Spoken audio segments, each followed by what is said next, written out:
السلام عليكم ورحمة الله وبركاته.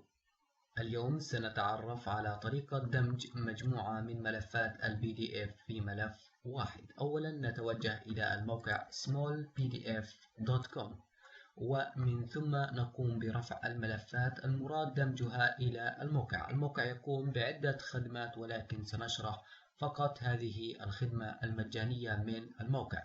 أولا نقوم برفع الملفات إلى الموقع باختيار هذا الزر أو بالسحب والإفلات.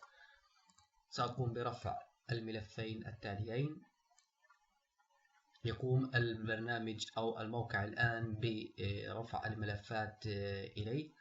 ننتظر قليلا حتى يتم رفع الملفات.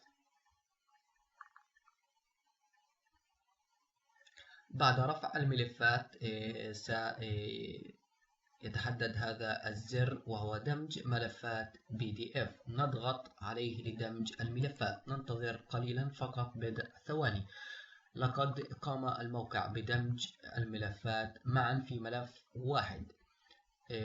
لم يتبقى سوى خطوة واحدة وهي تنزيل الملف من الموقع بالضغط هنا.